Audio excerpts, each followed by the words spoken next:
What up, y'all? You're listening to Sports Talk with Tropp, and I'm your host, Katie Tropp.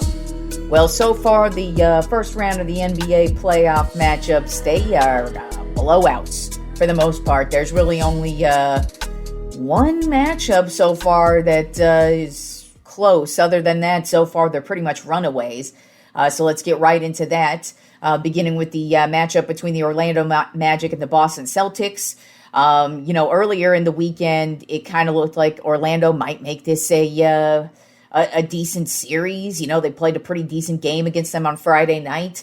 They got the win 95-93. Wagner had 32 points. Banchero had 29 points, and it looked like maybe they would make this a series. Now, me personally, I didn't think that was the case. As a matter of fact, I kind of felt like, okay, there was their one win in the series, and then yesterday that pretty much proved to be true. The Celtics got back into order. They pretty much dominated Game 4 from start to finish. They got the win 107-98.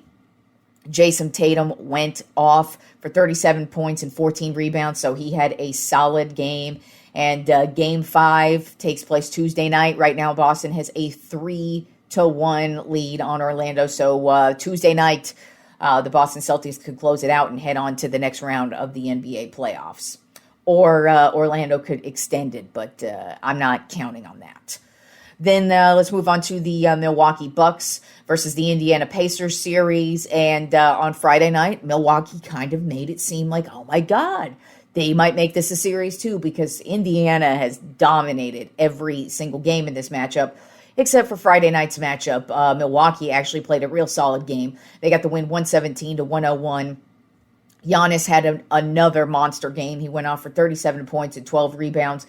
Gary Trent Jr., he also had a huge game, 37 points.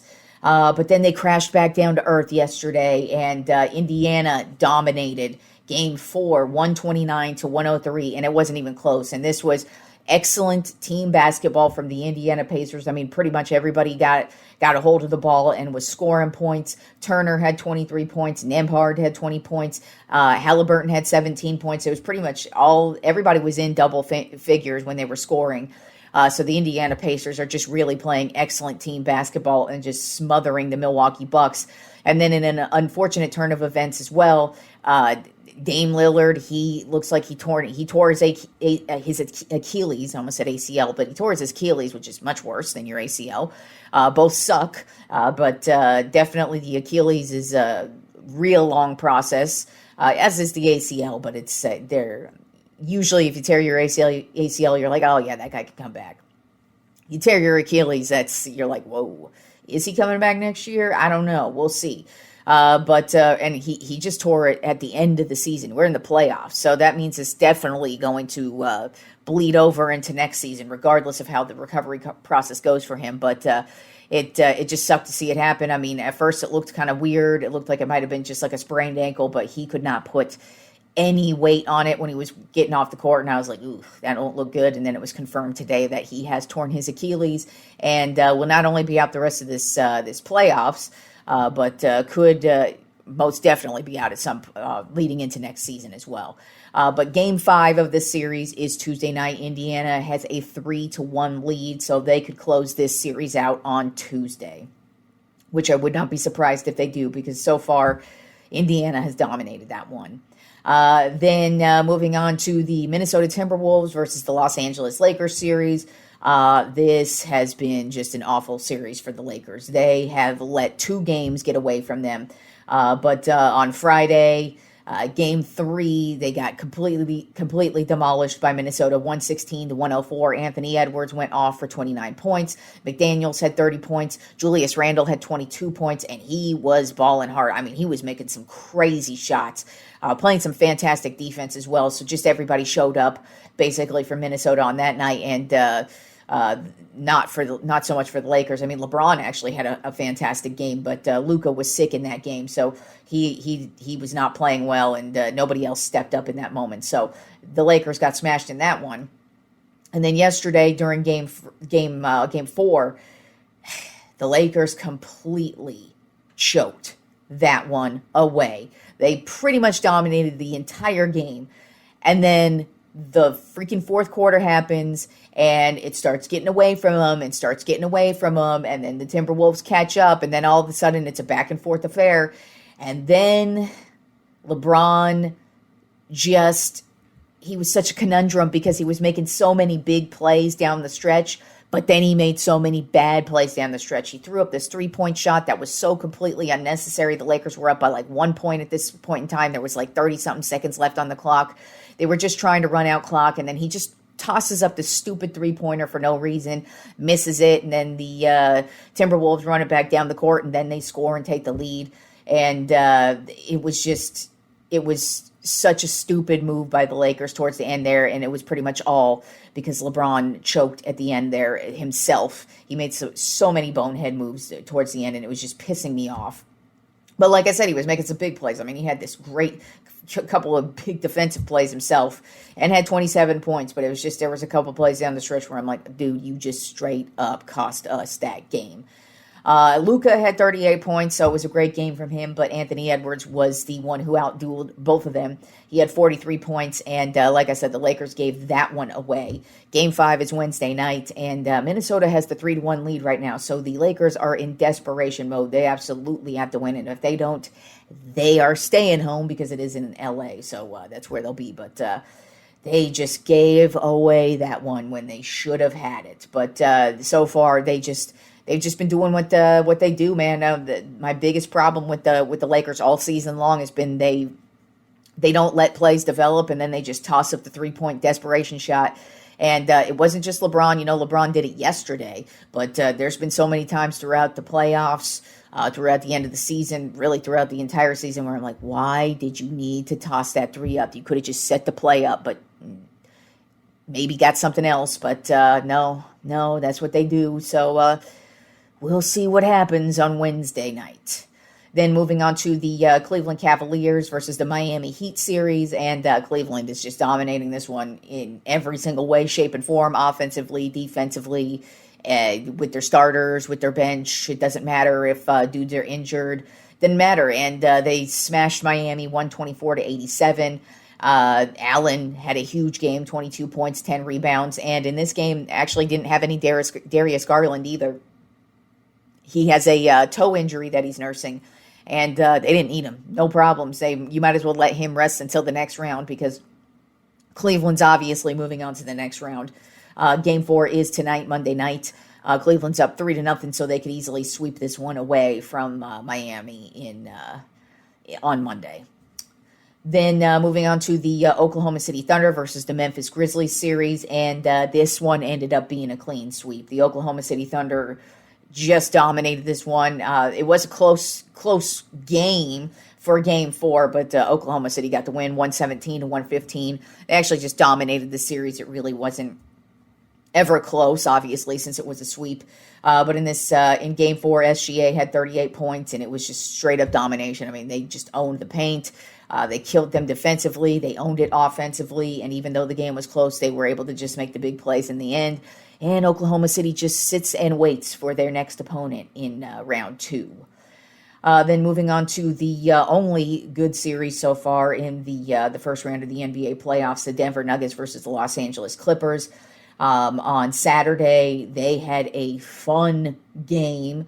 Denver just got the win, 101-99. They pretty much had the lead the whole way, but then towards the end of the game, Kawhi Leonard just started to step up and really make some big plays.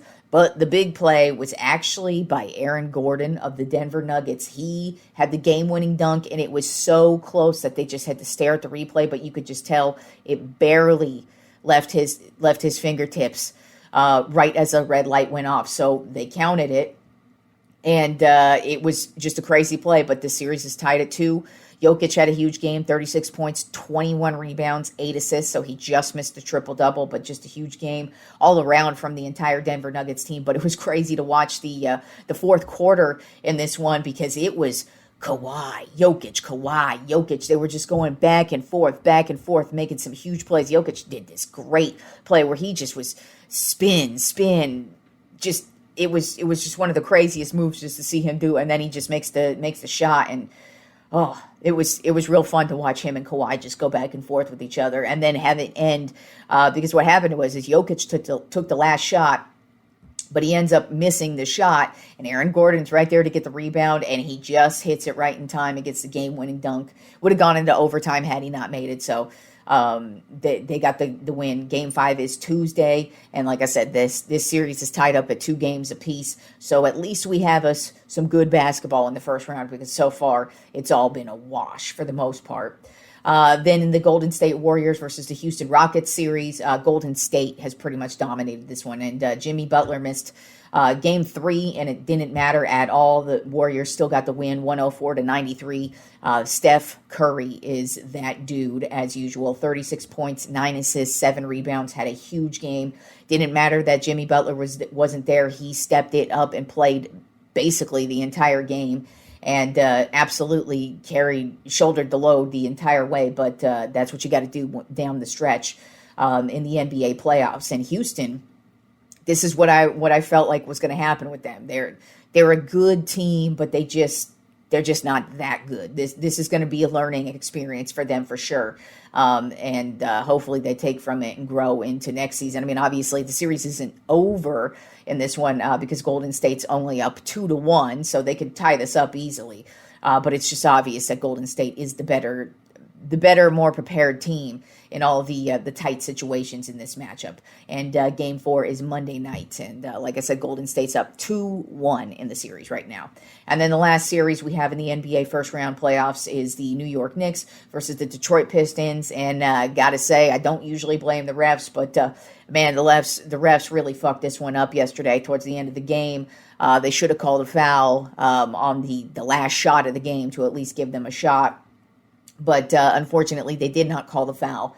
And New York did walk away with the win. They did deserve it. I mean, New York's really been taking it to Detroit in this one. Detroit's played well. They've been there. But then it's kind of like what I'm talking about with the Houston Rockets versus the Golden State Warriors, is that they're just not able to take advantage of the critical moments. And that's what's going on in this series, is that New York is able to take care of the critical moments, whereas Detroit is just falling apart in all the critical moments. And even when they get a big lead, that lead tends to dwindle away, and then it comes down to the last shot of the game. So the Knicks did get the win 94-93. Karl Anthony Towns had arguably probably his best game of his entire career in this one. He dropped 27 points, but it wasn't just the points. He was just making really big plays, making big rebounds when he needed to make them. He just was always there and making the big plays down the stretch. And then Brunson, there's nothing to say about this guy. He's having a fantastic series, 32 points, 11 assists, had a fantastic game. But it was shitty just to have it end the way it did, just because Detroit's really been in it. But unfortunately, Detroit is now down 3-1 in this series. Game 5 is Tuesday night. And so New York can close this one on Tuesday. And hopefully they don't, because I thought this was going to be a better series. And you never know. But just kind of the way it's been going, you could just tell that even though when Detroit gets a lead, they just tend to dwindle it, and then it just comes down to the last key plays, and New York is just making the big plays when they need to. All right, so moving on to my top 10 MLB Power Rankings for this week. Couple surprises. We are having some teams fall off. We've had a couple of teams bump up a little bit, and gotta say, I can't believe my San Francisco Giants are still in this shit, man. Like, I kind of thought they were going to fall off, and they could still fall off. Don't know if this is really just, like, fake or whatever, but I'm enjoying it while it lasts, because they're having a great season so far, too. But they're still here in the power rankings, so let's get right into it. We have us a new number 1 as well, because they are the hottest team in baseball and playing the best baseball in the league, and that is the New York Mets. They are 19-9 on the season. They are 8-2 in their last 10 games. This past week, they took the series over the Philadelphia Phillies, and they were finishing up their series against the Washington Nationals today. I don't know if they got the win or not, because I wrote all this down earlier before the game. But they were either going to split the series if they got the win, or if they lost, then that means they lost the series, because it was a 4-game series. But regardless of whether or not they lose or win it, they still have been the hottest team in the league, and it really is due to their starting pitching. I mean, nobody can score on this team. Senga is is pitching out of his mind. McGill, Holmes, Canning, all 4 of those guys right now have 3 wins on the season. So that's huge for your entire starting pitching staff right there. I mean, all of them are winning. And it's just crazy because Juan Soto's still cold. He really hasn't busted out. I expected it to kind of take a while for him to really get going, but not really this long. I mean, wouldn't be shocked if he eventually does turn it on. I don't think this is going to last forever. But that being said, it's very, very shocking that the New York Mets are playing excellent baseball, and he is probably having the worst season of his career so far. Then at number 2 on my Trop 10 MLB Power Rankings, the Detroit Tigers. Overall record of 18-10. They are 8-2 in their last 10 games. This past week, they took the series over the San Diego Padres and the Baltimore Orioles. And this team is just stacked to the building. Their starting pitching is amazing with Mize and Skubal and Flaherty. They are just pitching out of their minds. Torkelson having a great season. Zach McKinstry has come out of nowhere and is having a great season. This team is having no issue scoring runs. And also in the, I believe it was the Padres series, where the Padres could not score a run on them in 2 of the 3 games. So they're really just holding it down with the pitching, but also scoring runs like no other. Then moving on to number 3 on my Trop 10 MLB Power Rankings, and I can't believe I put them here, but I had to because they're actually playing great baseball, and that is my San Francisco Giants. Overall record of 19-10, 6-4 in their last 10 games. This past week, they took the series over the Milwaukee Brewers and the Texas Rangers. Ramos had this crazy walk-off win yesterday. Flores has already had a couple of walk-off wins himself. Yastrzemski has had a couple of walk-off wins. Lee. It's been a really shocking season for the Giants because they've had so many walk-off wins, and they've actually been going their way. I mean, they have had a couple not go their way, but they are actually playing really solid baseball. I don't really know how long it's going to last, but until it does, I'm going to keep on enjoying it. And I can't believe I had him at number 3 when I was looking over all the stats from the weekend and the past week and where everybody lines up right now in the standings. And I'm like, shit, wow, the Giants, they are playing excellent baseball, and they are in first place in their division. So, hey, doing better than the Dodgers, and going to enjoy that while that lasts too. So, fuck you, Dodgers. And speaking of the Dodgers, they are at number 4 on my Trop 10 MLB Power Rankings. They are 18-10 on the season, 6-4 in their last 10 games. This past week, they lost the series to the Chicago Cubs, but won the series over the Pittsburgh Pirates. And Shohei Ohtani, you don't say this a lot. He is cold right now. He is on a cold streak. He cannot get anything going. He and Juan Soto are both ice fucking cold right now. Don't expect it to last long with Ohtani himself, but it's just kind of weird to see that he's actually slumping and that it seems like, wow, he's actually human and that he slumps. But I mean, even so, this Dodgers team is stacked to the building with talent, and until they fall off, I can't rank them really low because they are still a damn good team, but it is funny to see them struggle just for a bit here.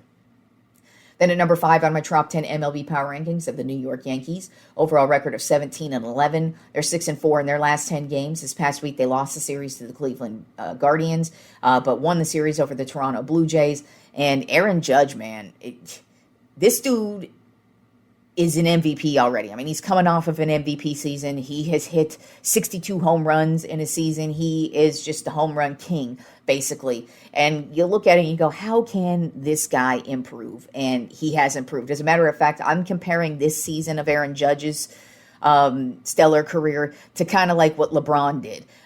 Years ago, LeBron James was terrible at the three-point line. He just could not really knock down a three-pointer to save his fucking life. So he spent the entire offseason working on his three-point game, and now LeBron's pretty goddamn good at the three-point shot. He ain't Steph Curry, but he's still goddamn good. And that's what I think Aaron Judge did in the offseason, is I think he worked on his hitting and just getting on base rather than hitting home runs, because he doesn't have an issue hitting home runs.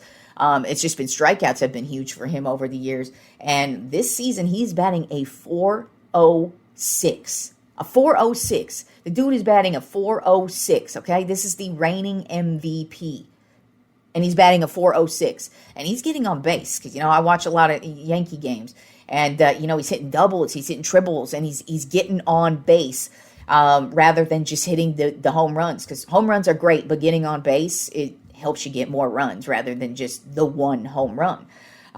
So he's just I think he's better than he's been over the last couple of seasons, which says a lot, because I think he's actually improved his game and added to what he can already do. And now you don't just worry about the home run with him. You're going to have to worry about, is he getting on base, period. Not just walking. He's actually getting on base with doubles and triples and then scoring runs once he gets on base. So he's having a fantastic year. And, batting .406 when we're already a month into the season, whoa, that says a lot.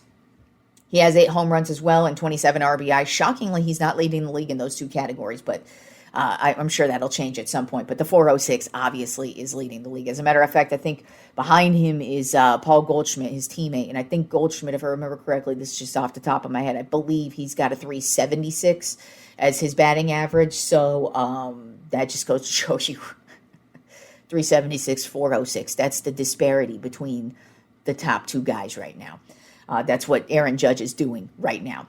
And then Max Fried as well. He has paid off for the Yankees already. He is having probably the best year of his career so far. He has 5 wins and hasn't lost in, I believe, 4 games. He's on a 4 or 5 game winning streak right now with 1.43 ERA and 33 strikeouts. He is just having a fantastic year to start.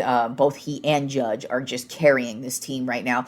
Although there's a lot of offense coming from a lot of guys outside of Judge, but it's just crazy to see what Aaron Judge is doing by batting a .406 right now. Then at number 6 on my Tropp 10 MLB Power Rankings of the Chicago Cubs. Overall record of 17-12. They're 6-4 in their last 10 games. This past week, they took the series over the Los Angeles Dodgers and lost the series to the Philadelphia Phillies.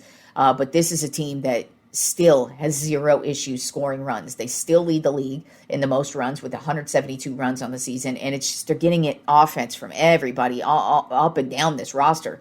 But of course, Kyle Tucker, that's who they traded for in the offseason, and so far that trade is paying off. He's batting a .289 with 7 home runs and 25 RBI. That leads in all categories on this team. So he is obviously paying off, but it's not just him, man. They've got Carson Kelly, who's come out of nowhere, just playing fantastic baseball, and their starting pitching is just doing great. It's just the Chicago Cubs team ain't nothing to fuck with, and so far that's what they're proving.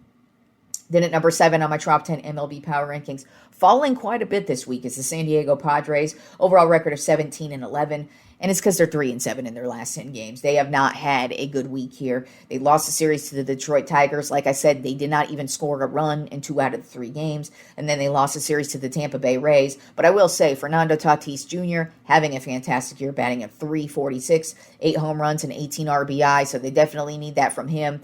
But they are in a slump right now. We'll see how long it lasts. I do think this is a very solid, talented team, especially with the starting pitching that they have.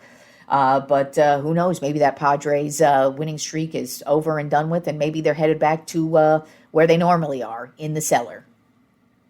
Then at number 8 on my Tropp 10 MLB Power Rankings of the Seattle Mariners. Overall record of 16-12. They are 7-3 in their last 10 games, and we have not talked about them yet, but they are actually playing some excellent baseball right now. This week, they took the series over both the Boston Red Sox and the Miami Marlins. And Cal Raleigh is actually the guy leading in the league in home runs right now with 10 home runs, 17 RBI, and batting a .229. And this guy cannot be stopped. It feels like every time you pitch to this dude, he just smashes it out of the park.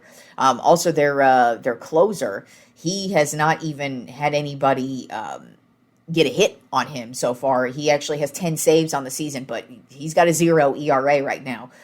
So the Seattle Mariners team, they're getting it done with the starting pitching, really lights out, but they're getting a lot of offensive production from different guys too, because Julio Rodriguez is actually having a pretty bad year. He's only batting like a 194, I think, so he hasn't really had his moments yet either. He kind of tends to get started slow, it feels like, especially last year he started slow, so I kind of feel like maybe that's his thing.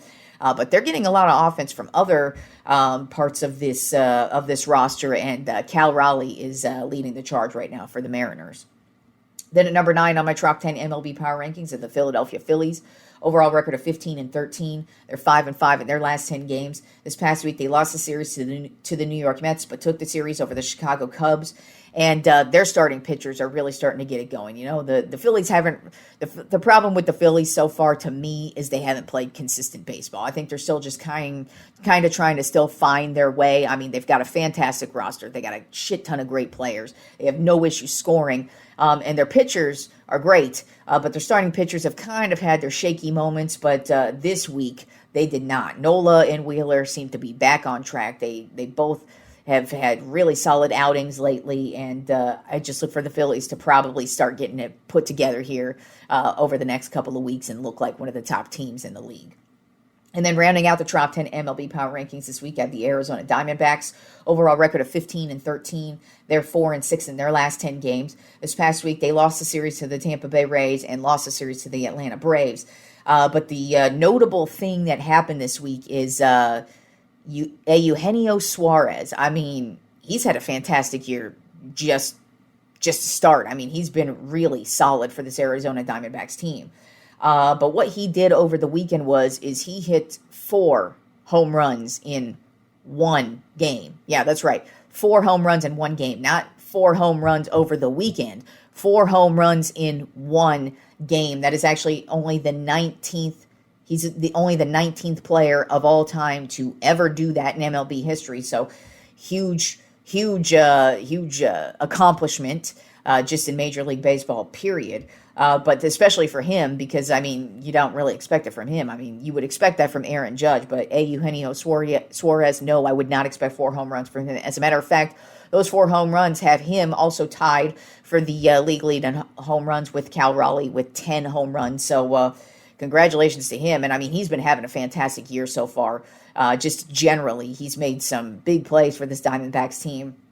And that 4 home run game was huge for them as well. All right, y'all. Enjoy the rest of the week of sports, and I will talk to you fools on Friday.